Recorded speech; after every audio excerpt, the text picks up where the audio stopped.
Okay, magandang araw mga karontek. Punta na tayo dito sa tutorial natin. Pagbibigay natin ng idea o share natin sa iba na mga hindi pa nakakaalam na ang ating mga cellphone pwede magkaroon ng online backup storage. Gamit yung mga Google Drive, yung Gmail, yung Google. May mga ano yan, may mga storage yan na free. Yung isa ata dyan sa Google, 30 GB ata o OneDrive. So may mga free yan kung saan pwede nyo itago yung mga photos na importante, mga video, mga documents, installer na pwede nyo ilagay sa kanila. Ngayon meron ako ibibigay sa inyo. So binigay ko na dun nung last post ko, yung Terabox natin. Free po yan na 1 terabyte. So napakalaking tulong sa phone natin yan, 1 terabyte. Hindi ko napapatagalin. 1 terabyte na free. Tapos may bolt pa siya. Kung saan pwede mong ilock yung mga importanteng documents mo, photos or video mo sa kanya. Tapos pwede mo ipagamit sa iba yung Terabox mo. Ikakopy mo lang yung link, then sesend mo sa kanya. Ngayon, ang gagawin mo lang, punta ka ng Play Store. So, lahat naman familiar siguro, di ba? Search mo lang Terabox. Sa akin kasi naka-install na eh. Search mo lang Terabox. Yan. Tapos install mo yan. Then kukunin niya ulit yung account mo, anong gagamitin mo, Facebook o Google. Or kung gusto mag-create ng account. After nun, dediretso ka na agad dun sa loob ng website niya o sa application. Tapos open mo lang yun. Mag-appear na agad dun yung free mo. 1 terabyte free storage. Sa akin kasi, hindi ako trial lang, nag-subscribe ako, pero meron ako mga account na trial lang. Ganun ba rin, walang pinagkaiba. Ang pagkakaiba lang yung speed, upload and download. Pag nag-subscribe ka sa halagang 190 ata yung sa akin eh, pero ngayon mas mura na ata, 109. Pag nag-subscribe ka, mas malaki yung benefits na binibigay niya sa'yo, especially yung pag-transfer ng video sa cellphone is ibibigay niya sa'yo. Kasi pagka limited ka, parang hindi ata niya inaalaw yung video dahil sa laki ng capacity. So yun, ano bang purpose, bakit kailangan natin ng Terabox, bakit kailangan natin ng mga online storage? Ito bibigay kong idea. Kasi hindi alam ng iba na ang ating mga files, video, photos, mga installer is palaki ng palaki, kung saan ang binibili naman nating cellphone. Kung i-check nyo, itong cellphone ko nga, ano na to eh, tignan natin, itong cellphone ko is 128 GB, samantalang ang price nito is ano na, 18,000 nung binili, ng brand new, 18 ata, 17. Sales pa siya, sinasabi pa, sales. So 58.8 GB na ang laman, ilan lang ang laman yan, kung i-check ko siya sa aking aking gallery, iilan lang ang laman niya. So check natin, hinanda ko na yung mga ayan no, ang recent ko is may mga video ng niluto, tapos yung mga for posting ko sa aking mga page, iilan pa lang yan na yung sagad niya, all files yan recent. Iilan pa lang ang laman niya sa dami ko kasing kine-create na tutorial, at saka may mga content ako na mga inaalagaan, mga page. Then meron din akong mga personal photos file kung saan dapat meron akong mas malaking storage, taguan ng mga video, mga files, mga documents. Kaya nag-install ako ng Terabox. Biro mo 1 terabyte free.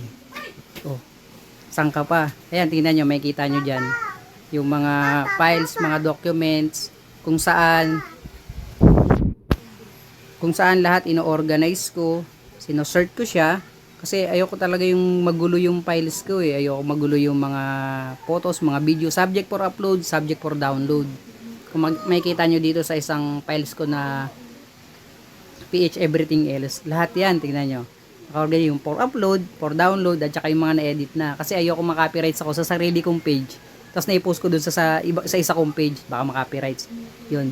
Dito sa cellphone, simple lang din ang pag-upload at saka pag-download. Unahin natin yung pag-upload. So mag-upload ako ng files. Punta lang ako dito sa all files ko muna. upload ako dito sa saan ba ako?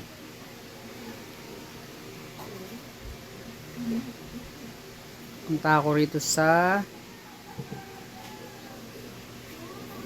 eto na lang sa creatorchronicle.ph na lang. So una, mag-upload tayo. Paano mag-upload? Click mo lang to yung plus. Tapos punta ka dun sa video, makikita mo agad dyan, naka-premium ako. Kaya pwede akong mag-transfer ng video. Video ka agad yung nagluluto. Ito, pag mabilis internet mo, mabilis ang transferring. Pagka mabagal, depende po yan. Lalo na sa data, kung wala yung signal, wala kang data, nakadepende po. Pero sa akin, mabilis lang po to. So, yan. Upload. Pag upload mo, may magti-trigger doon yung kagaya doon sa desktop. Yung kulay pula sa taas. So, i-click mo lang yun para makita mo yung transfer. Ito yung transferring, hintayin natin. So, nagta-transfer pa siya. So, habang nagta-transfer siya, punta tayo dun sa ibang ano niya, ibang pictures niya, tsaka yung ano niya, yung home. So, yan. Dun sa taas, pwede mo i-click yung photo. Lahat ng photos mag-a-appear. Pwede mo i-click lahat ng videos mag-a-appear. So, meron siyang mga ganyan eh. Meron siyang mga ganyan eh, mga pre-gold. So, documents, lahat ng documents. So, mag-a-appear din lahat ng documents. Kung ano lahat na in-scan mo. So, in-scan. So, wala naman ako masyadong in-scan actually. So, yan. Yan yung mga additional ano niya, kung saan pwede mong ma-separate yung mga documents, videos, photos. Doon na kaagad sa top.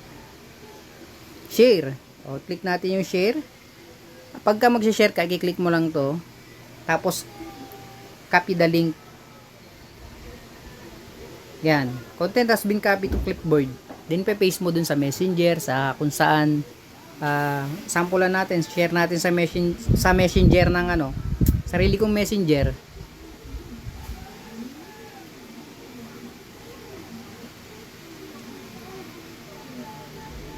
So, eto sa messenger ng asawa ko, kaya lang wala siyang ano, di niya ma-open to eh. Yan. Pag clinic niya yan, mag-a-appear sa kanya yung link.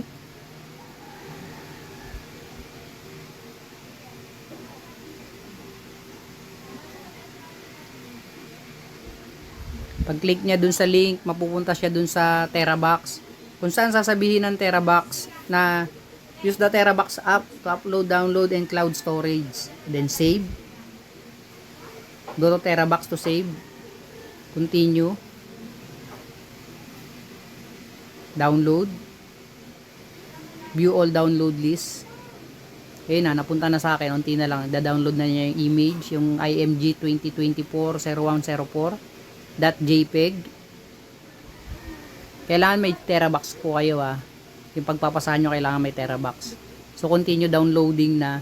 Samantalang isang video yung in-upload natin, i-check natin yung uploaded. Ito muna.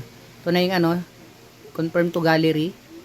Yan na yung photo na in-upload ko, tapos pinasa ko ron sa isang messenger, sa messenger ng asawa ko. Wala pong kupas yan. Kung anong in-upload ko, kung anong i-download, ipasa ko sa'yo, ganun pa rin po. Walang bawas yung file size. Napaka-importante po ng file size para hindi mag-blurred ang video. So, balik tayo dun sa TeraBox. Check naman natin yung files kung na-upload na. Ito na, na-upload na po yung files. Yan. Halo. Wala pong ano, hindi Anong po kulang na nagbe-blurred, Ricardo hindi dyan? po siya nababawasan. Kung ano po yung pinasa mo, kung ano yung dinownload mo, in-upload mo, ganun pa rin po yan. Pechay, wala. Bakit sasabihin kung napakalaking tulong? Ito yung laman ng ano, ng phone ko.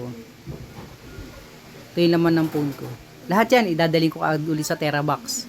Once na magpo-format ako. Hindi ko na kailangan. Pero wag nyo isi-sync. Kasi unang install mo dyan, tatanungin ka ni TeraBox kung gusto mong i-sync yung phone mo. Lahat ngayon ng nasa phone mo, documents, video, mapupunta ka agad kay TeraBox nang hindi mo nalalaman. Automatic yun. Kasi pinasync mo nga eh. So, ako inalis ko yun. Para manually, ako na lang mag-upload tsaka magda-download. So, yun lang. Yun lang yung benefits niya. Actually, napakalaking tulong. Sa akin, 60 GB pa lang nagagamit ko. 2 terabyte ako. Premium. Yan po. Kahit anong i-download ko dyan, kunyari may ipopost ako. Actually, may ipopost talaga ako. Punta ako sa files. Kasi mag-weekly challenge ako kay ano. Ito pala mga installer. Oh.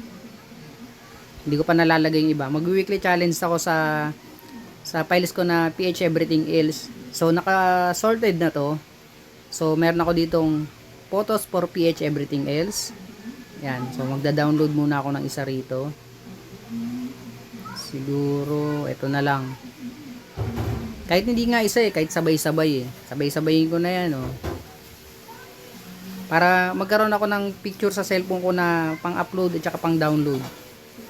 So, okay, download natin. Mabilis naman internet ko, wala akong problema kahit video yan dina-download ko, ina-upload ko. Kaya mas prepared ko sa bahay. Mag-download tsaka mag-upload. Maglagay ng mga picture na dapat ilagay ko na sa cellphone para ipopost ko na lang. Mag-upload pabalik sa Terabox naman para sa mga aalisin ko sa phone ko. Yan, okay na po yan, download na yan. Ganun po yung kabilis.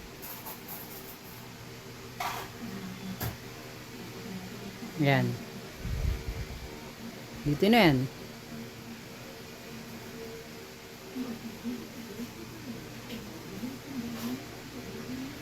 Then after nyan po, susunod natin yung tutorial ng ano bang magandang tutorial. Request kayo, pwede kayo mag-request. Computer, format. Yan, sa Rontech TV talaga. Yan ang kauna-unahang target ko i-post. Nauna lang yung mga networking, yung pag-format ng mga router, pag-config ng router, pagpasok sa mga access point, kung paano ikabit ang access point.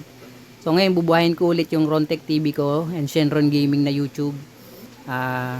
Pati yung mga tips doon, mga tricks doon. So, iaano uli natin yon, ipopost natin kasi nanganganib ang dalawang Facebook account ko kung saan meron atang dalawang, hindi ko alam, dalawa sa account ko na page is hindi ko ma-change password. So, yun lang. Kaya, pabalik natin muna yung YouTube account natin. Mas mataas ang security ng YouTube kaysa sa Facebook kasi is to hack talaga ang Facebook eh. Yun lang, pero ipopost ko pa rin to sa Rontech TV. Please follow, like, and share para naman kahit papano mag-boost yung mga account ko. Makatulong din kayo sa akin. Yun lang, maraming salamat.